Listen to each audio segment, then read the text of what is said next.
come because of disobedience.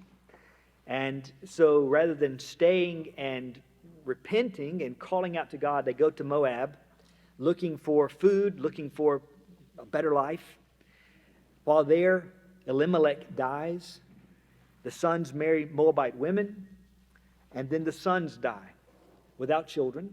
And so now we have 3 widows. We have Naomi and her daughters-in-law, Orpah and Ruth.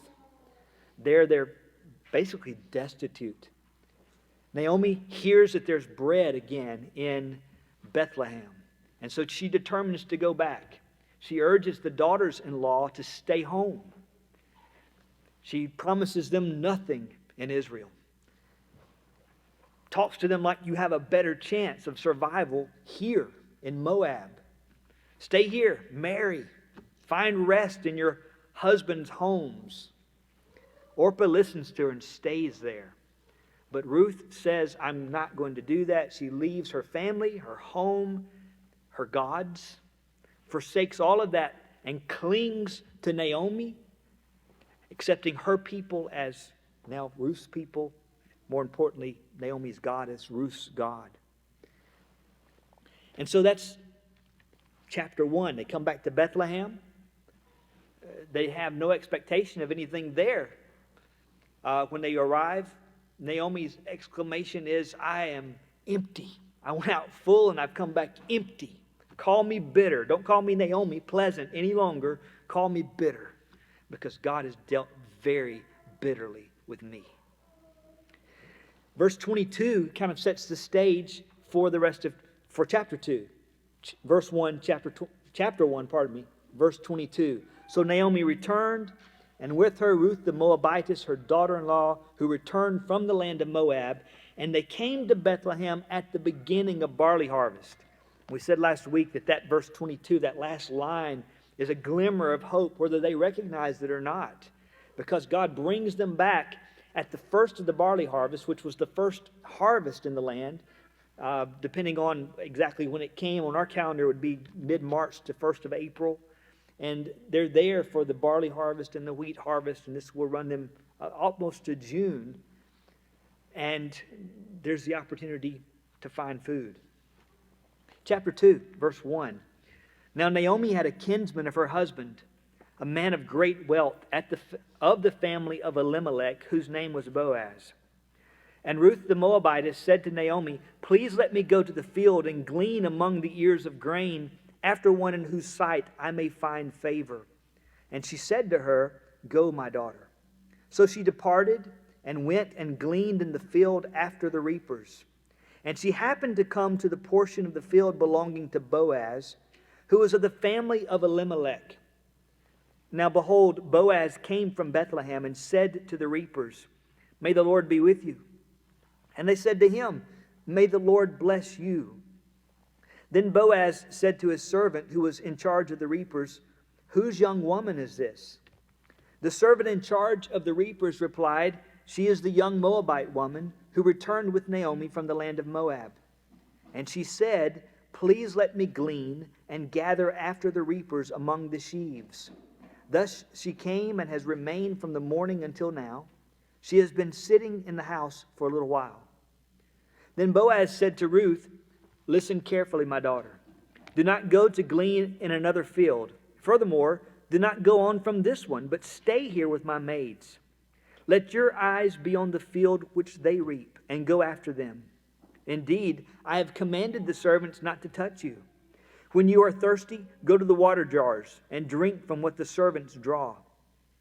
Then she fell on her face, bowing to the ground, and said to him, Why have I found favor in your sight, that you should take notice of me, since I'm a foreigner? Boaz replied to her, All that you have done for your mother-in-law after the death of your husband has been fully reported to me, and how you left your father and your mother and the land of your birth and came to a people that you did not previously know. May the Lord reward your work, and your wages be full from the Lord, the God of Israel, under whose wings you have come to seek refuge.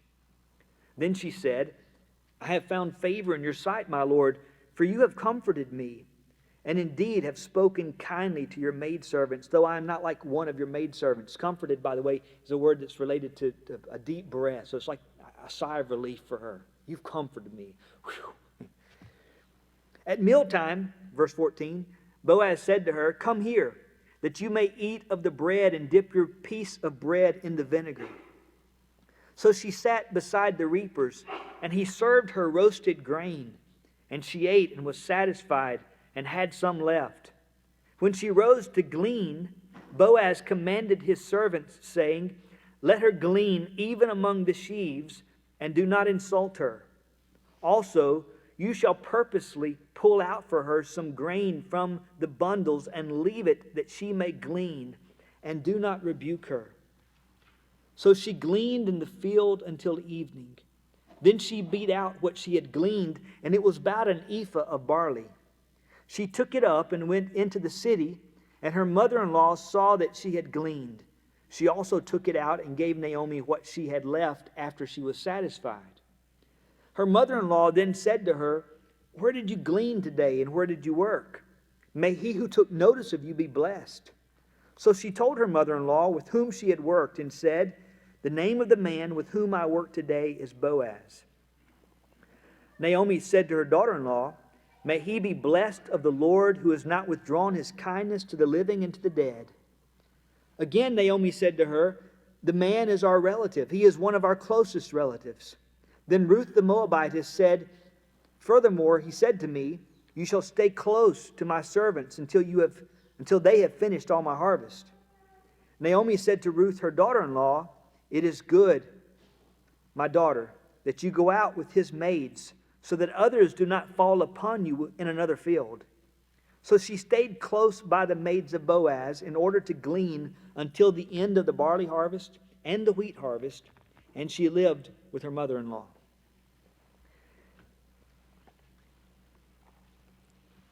This chapter is developed around a series of conversations. In the first few verses, there's a conversation with Naomi and Ruth. "I want to go glean." Go do it. Short conversation, but that's a conversation. In verses 4 through 16, there are conversations that primarily involve Boaz, but also Boaz and Ruth. The others are kind of incidental. And then at the end of the chapter, verses 17 through 23, there's another conversation with Naomi and Ruth. In the first conversation, there's still emptiness in the house. They've entered the land empty. That's the testimony of Naomi. We're empty. We come back empty. There's a need. At the end, though, the conversation is about plenty. God has well provided for them. In the middle is the way He's provided. And so we're going to look at this chapter through those conversations and the events around them. The first one then, Naomi and Ruth, verses 1 through 3. And here again, they are empty. In verse 1, we're introduced to Boaz. And in introducing him, the writer is, we know this because we've read the book, we've read the chapter. But in introducing him, if you're reading this the first time, it's kind of a hint of what's to come. There's no indication that Ruth knows who Boaz is. She has no clue. Evidently, Naomi is not really thinking about Boaz at this point. And so this is just kind of a teaser for us by the writer. There's this guy named Boaz who is a kinsman of Naomi's husband. A man of great wealth corresponds to Judges chapter 6, where Gideon is called a mighty man of valor. And so it could speak of his wealth, as is translated here, but it could also speak of his character. Here's a man of some character, of valor. And he is of the family or the clan of Elimelech. You remember that Israel is divided into 12 tribes. And within the tribes, there are clans, a subdivision of those tribes. So Elimelech is of the tribe of Judah, but of this clan of Elimelech. This man Boaz, the same clan. In verse 2, the conversation. "Please let me go to the field and glean among the ears of grain after one in whose sight I may find favor." And Naomi says to her, "Go, my daughter." So she wants to go and to glean or to gather up what's left after the harvesters have gone through the field. She's not expecting a mother load, a big haul. She's hoping for food for the day, for some sustenance. We need to eat today. And so she wants to go and do that. In God's law, He had provided for people to be able to do that. We see this in Leviticus chapter 19, verses 9 and 10, and I don't have time to read them. In Leviticus 23, 22, and in Deuteronomy 24, 19 and 20. In those passages, God commands the Israelites, as they own land and have crops, whether it's grain or whether it's grapes or olives in the trees, when you go through and you harvest and you pick, if you leave something behind, you look back and you realize you left something, don't go back and get it. Don't harvest to the very corners of the field. Leave the corners. If you drop something, don't bend over and pick it up. Just keep going. And that's left behind for someone who wants to come and work and gather up what's left. Specifically, this is for the needy and the stranger, Leviticus says. In Deuteronomy, the needy is further defined as the orphan and the widow. Ruth qualifies on a number of accounts. She's a widow, she's a stranger or an alien, she's needy. And so she has come to do this. She has a great need. She's empty. They need food. She wants to find someone in whose sight she might find favor. This is also a need. While the law has provided for this, remember this is the period of the judges, and how do people act? Most people are living like there's no king in the land. They're doing what's right in their own eyes. They're living like there are no rules. And so if she goes to the wrong field, she's just as likely to find someone who will take advantage of her, run her off and be mean, or abuse her. And so I need to find someone in whose sight I might find favor. As she goes, I do believe she goes in faith. She has already made a declaration of faith in chapter 1. And this is not a lack of faith to get up and go and glean. This is obeying what God has given her to do. And so her faith is, in a sense, waiting on God for Him to provide, but at the same time, it's active. It's not passive, saying, I want to sit here and hope someone shows up with food, or open the cupboards and hope they have miraculously been filled. But God has provided a means for her to fill the cupboards, get up and go glean. And so in faith, she goes and does this, and God does help her. A good question here, though, is why doesn't Naomi go with her? There's nothing to indicate that she couldn't. She also qualifies. She's a widow. She's needy. And so she could go and glean, but she doesn't. Why? The only answer we have is from chapter 1. She appears to be bitter. Don't call me pleasant. Call me bitter. God's afflicted me. He's dealt very bitterly with me. And so in her bitterness, perhaps she is despairing. And perhaps you've been there before. When we question God's goodness and we give ourselves over to doubt and to worry, we find it very easy to despair and just sink into inactivity, to not get up and do the things that we know we should do. It's almost like we think, why bother?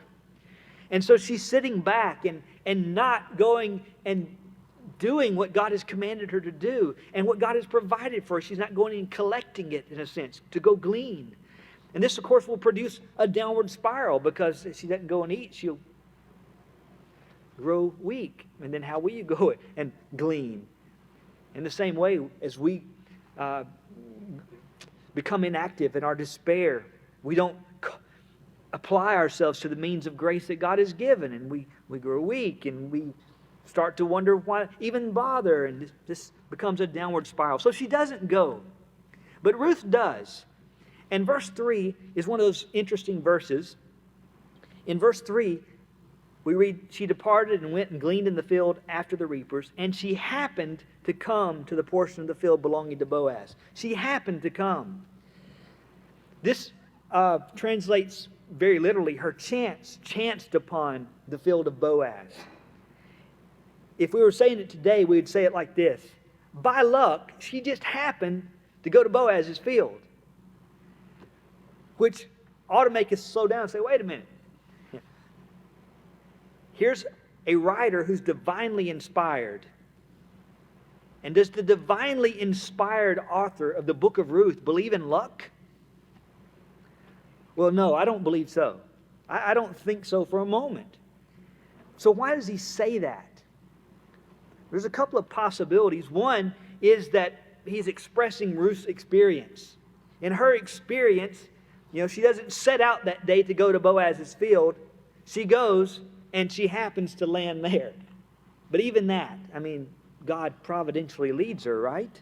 So why does he say this? I believe he says this as a rhetorical device to make us sit up and take notice. Okay, what's going on here? What do you mean she chanced upon this field?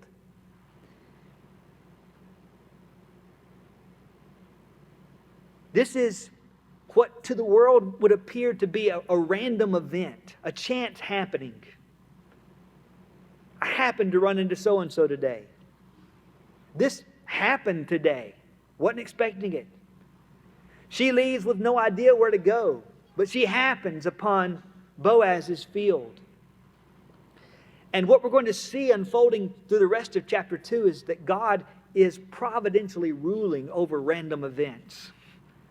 God is the God who rules chance happenings, as we might call them, as the world might call them.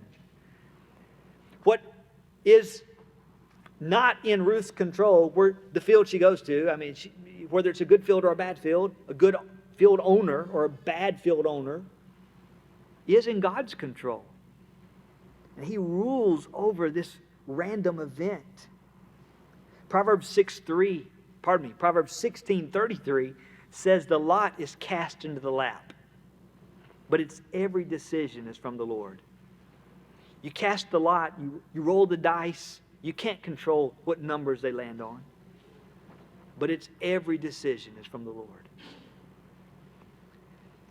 Verses 4 through 16, we have the largest section. And this is all centered around Boaz and Ruth. And if the first conversation is around emptiness, then this one is around providential provision, because God does provide for his daughter here. In verses 4 through 7, the emphasis seems to be upon the strangeness of Ruth. Who is this woman? And so Boaz comes to the field, and as he looks out at the people working, he sees someone he doesn't recognize. And he asks, who is that? But he doesn't say it exactly like that. He says in verse 5, whose young woman is she? Now, the question is one that is asking, in a sense, how does she fit in here? To whom does she belong? It could be a question assuming she's a slave and asking who's her master, but it could just as easily be a question asking, what tribe does she belong to? What clan does she belong to? Whose family is she? Does she have a husband? Does she have a father? How does she fit here? He recognizes she's out of place in his field. He doesn't know her. And the answer comes from his servant, not, hey, she's Ruth, but she's the Moabite woman. She's from the land of Moab. She's the one that came back with Naomi. And again, the idea here seems to be that she's, in a sense, out of place. She is a bit of a spectacle in Israel. You remember that the Moabites are enemies of Israel. They treated Israel badly through the Exodus. They've been enemies in the book of Judges. And this is the setting here. God had commanded, no Moabite enter the assembly of my people for 10 generations. Here's a Moabite. She's out of place. She's a bit of a spectacle. And so you would expect that hearing this, she might receive a jarring response from Boaz. But what we find in verses 8 through 16 is unexpected kindness. Hearing who she is, Boaz calls her aside in verse 8 and offers her kindness that, again, just unexpected. It's almost unbelievable how good he shows himself to be to her. In verses 8 and 9, he tells her that it's not only okay for her to glean in his field today, she's asked permission from the overseer. It's not only okay, but don't you go anywhere else. Don't go to another field. You stay in my fields. Attach yourself to my maidservants. In fact, the word stay here is the word cling again that we saw last week. She clung to Naomi. It's a covenant word. Cling. Stay with my maidservants. Follow them from field to field so you know where to go next. He tells her, I've commanded my young men not to touch you. Leave you alone. You will not be harmed. You don't have to worry about that. And even more remarkable, he tells her, when you get thirsty, you go and drink the water that I provided. Now I say remarkable because this is a culture in which drawing water was kind of women's work. And in the land of Israel, if you have an Israelite and a foreigner, you would assume the foreigner draws for the Israelite, not the Israelite for the foreigner. Do you remember in Genesis chapter 24, Abraham sends his servant to find a wife for his son, Isaac. And the servant doesn't know how to find a wife for his master's son. How do you do that? And so after the journey back to Abraham's people, his homeland, he prays and he says, God, let it be the one who comes and says, let me draw you some water and also some water for your camels. Rebecca comes out to draw water. And she says, let me draw water for you and for your camels. In John chapter 4, Jesus traveling through Samaria stops at a well. And a woman comes out to draw water. And Jesus says, give me something to drink. Of course, he goes on and says, if you knew who I was, you would say, you give me something to drink. For Boaz, the landowner, the Israelite, to provide water to this foreign woman was remarkable. But he tells her, when you get thirsty, go and drink. In verse 14, he goes beyond that. It's lunchtime. Ruth probably has little food or maybe no food. Boaz calls her to the reapers, the harvesters, come eat with us. The language suggests that she has kept her distance. She doesn't belong there. He calls her over. Come and join us. Eat with us. Dip the bread that I'm going to give you into the vinegar that I'm going to provide for you. And then again, remarkable, Boaz himself serves her roasted grain.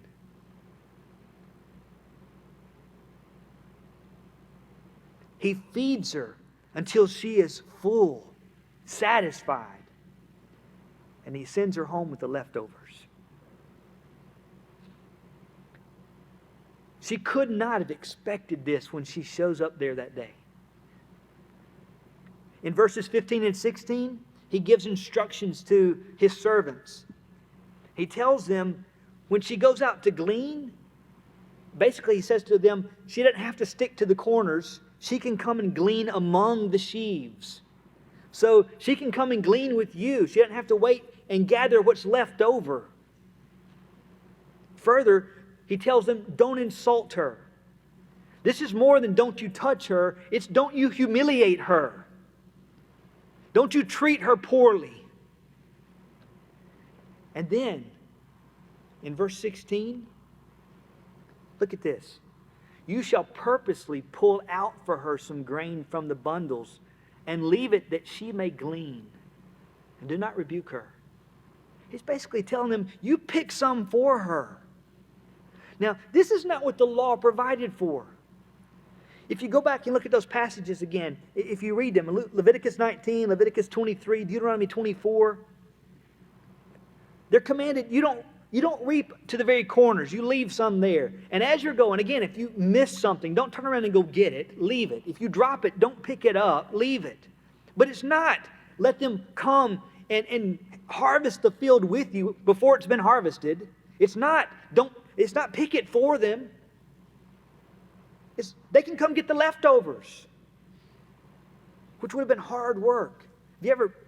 If you pick peas, I've never picked wheat, I've never harvested wheat, but if you pick peas and you go through the field and you pick the peas, the first pass, much easier, isn't it? I mean, here's all these bushes full of peas.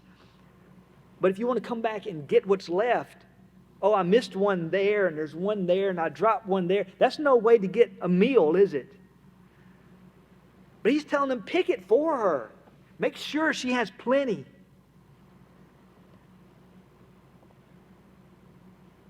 In verse 10, Naomi wants to know why. Why are you doing this?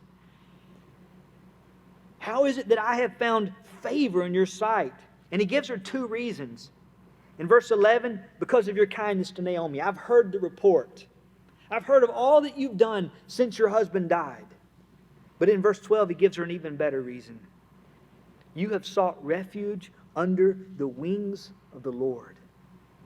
I've heard you've sought refuge from Him.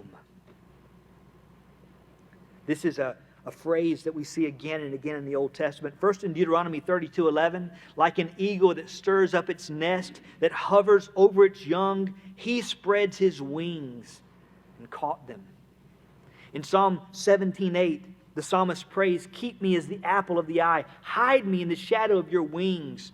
And we see it again and again through the Psalms. Psalm 36:7, Psalm 57:1, 61:4, 63:7, 91:4, again and again. And then you get to Matthew chapter 23.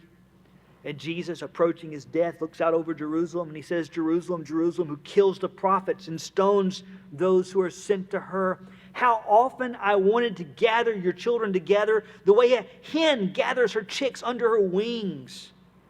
And you were unwilling. But here's a Moabite woman who's willing. God, give me refuge under your wings. There's a bit of a word play in verse 10. There's some words that sound similar in Hebrew that don't sound similar to us in English, but we could change it a little bit and make it sound like this. She asked the question about him noticing her. How is it I've found favor in your sight that you should take notice of me since I'm a foreigner? And she says something like this. It's strange that you notice a stranger, but he has. He's noticed her and he's noticed something else. He's noticed that she's a person who has a new identity. She's one who's taking refuge under the wings of God. And so, Boaz in verse 12 not only sees or recognizes she's a person of faith, but he prays for God to bless her. Verse 12, may the Lord reward your work and your wages be full from the Lord, the God of Israel, under whose wings you have come to seek refuge. And then Boaz looks for how he can be the answer to his own prayer.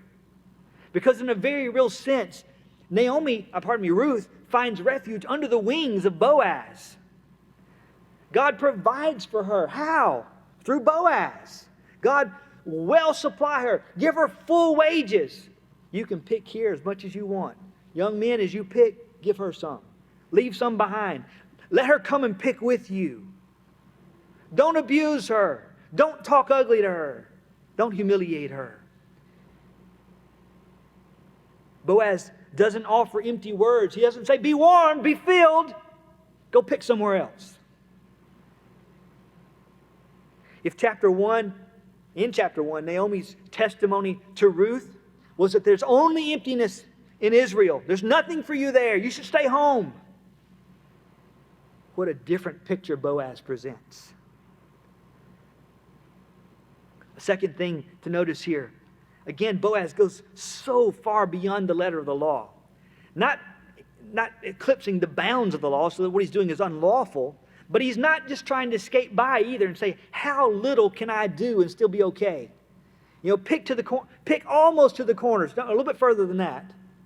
Hey, don't you drop that. No. Leave some behind. Make sure you leave plenty. Let her come along and pick. Even with you, pull some out and give it to her. He is obviously a man who's moved with compassion for this woman. And in this, he's a picture of Christ who is full of compassion for his people. Again and again, we see the compassion of Christ. But think about the lepers, the 10 lepers who come to Christ. And they want to be healed. And the Bible says that Jesus is moved with compassion. Another time, a single leper comes to him. Lord, if you're willing, you can make me clean. And moved with compassion, he not only heals him, he touches him. We see this over and over again. And in this, Boaz is a type or a picture of Christ to us. I must move on. The third conversation, verses 17 through 23, back to Naomi and Ruth. And here the picture is fullness or plentifulness. In verses 17 and 18, at first reading, it looks like Ruth has brought home enough from her gleaning to feed herself and give what's left to Naomi. Look at it. So she gleaned in the field until evening. She beat out what she had gleaned. It was about an ephah of barley. She took it up and went into the city, and her mother-in-law saw what she had gleaned. She also took it out and gave Naomi what she had left after she was satisfied. First few times I read that, that's what I thought I was reading, but that's not what it says. That's not exactly what's happening here. She took it out and gave Naomi what she had left after she was satisfied in verse 18 is equal to verse 14. She ate and was satisfied and had some left. So this is the leftovers from lunch. She's eaten and was satisfied. She brings the leftovers to Naomi.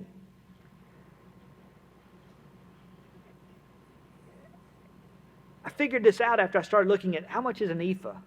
I mean, I read she harvested an ephah of barley. That means nothing to me. Do you know what an ephah is? Well, depending on who you ask. There are variable answers, but somewhere between a half and 5/6 of a bushel. Now I know that cleared it all up, right? You know. You can figure about 30 to 50 pounds of barley is what she came home with. I got to looking at a bushel of wheat, what it would yield. And this, I don't know if this is an exact equivalent to what barley would do, but one bushel of wheat yields approximately 91 pound loaves of whole wheat bread, or 60 pounds of whole wheat flour. So if we take the low end of this and say an ephah is half of a bushel, then that would be 45 one-pound loaves or 30 pounds of whole wheat flour. Or one ephah was about 2 weeks' wage. We talk about gleaning. She's come to glean, looking for a meal for the day, and she comes home with plenty and abundance, more than she could have ever have dreamed that she would come home with. And this is the first day. I don't know that she gets to glean like that every day, but she works through the barley harvest and through the wheat harvest.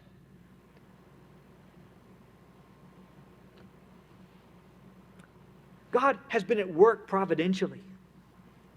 In chapter 1, God providentially rules over natural events, famines, Elimelech's death, his son's deaths, bringing Naomi and Ruth back to Bethlehem. God was at work. Even if it was a bitter providence to Naomi, God was at work. In chapter 2, it's a sweeter providence, and God is at work in the random events of life, the everyday stuff. Ruth happened upon the field of Boaz. She happens in that field in a day when Boaz comes there. And God providentially cares for her. He was and He is ruling over the chance happenings, the everyday occurrences of life.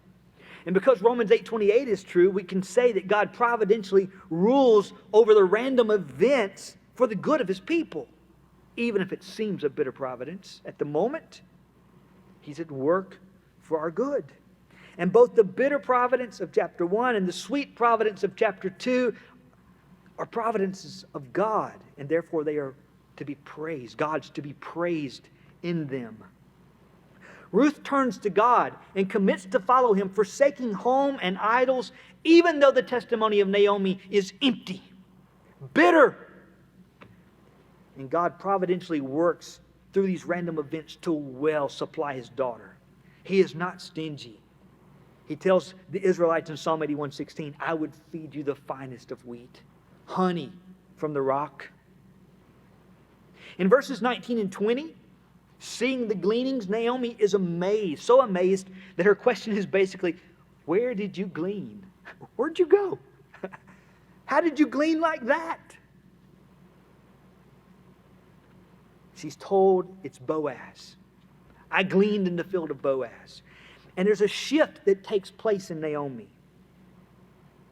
Her whole testimony in chapter 1 was bitter. God's afflicted me. He's been very bitter to me. I'm empty. The beginning of the chapter, I want to go glean. Go. But she doesn't go. But now, God has provided. Boaz, he is our relative. He is one of our closest relatives. But more than that, in verse 20, Naomi said to her daughter-in-law, may he be blessed of the Lord, who has not withdrawn his kindness to the living and to the dead. May Boaz be blessed of the Lord. But now a question. May he be blessed of the Lord who has not withdrawn his kindness. Who's she speaking about there? Who has not withdrawn his kindness? Is she speaking of Boaz or the Lord? May he be blessed of the Lord who has not withdrawn his kindness to the living and to the dead. The language speaks of ongoing kindness, not just a one-time event. And so I think she's speaking of the Lord here. May Boaz be blessed of God, the God who has not withdrawn his kindness. She has gone from, God has been hard to me, he's been bitter to me, to, he has not withdrawn his kindness. The God whose hand had gone forth against her, who had dealt very bitterly with her, who had afflicted her, is now seen as never having withdrawn his hand, his kindness, his covenant kindness. The God who providentially rules over the random events of our lives provided abundant provision for his faithful daughter Ruth, and he provided heart-melting provision for his bitter child Naomi.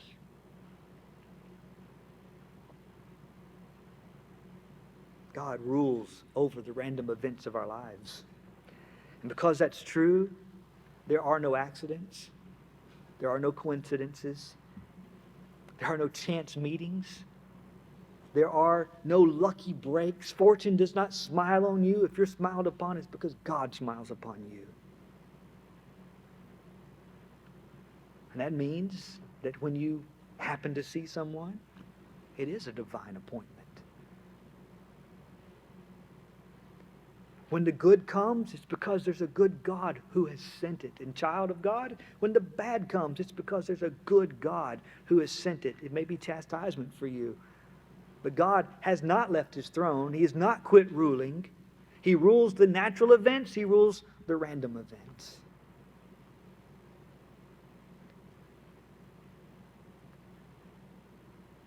And if Naomi can see it, how much more clearly should you see it when you look at the God who sent his Son while we were yet sinners, who died at the hand of godless men? Is that a chance happening? Did he lose his grip? Or was he providentially ruling and reigning through all the worlds alone?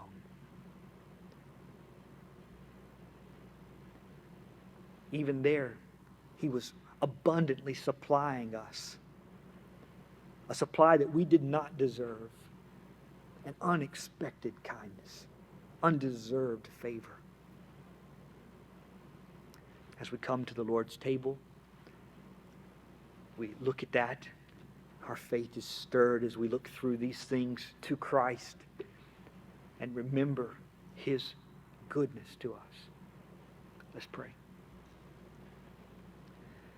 Our Father, we praise you for the fullness that is in you. We praise you for the large-hearted, open-handed way that you deal with your children. We thank you that you store up goodness for those who fear you. And God, as we look at Christ Jesus and we see this ultimate expression of your love and of your abundant supply, the mercy that's stored up in Him, we ask, God, that you would stir our hearts to greater depths of love. In Jesus' name.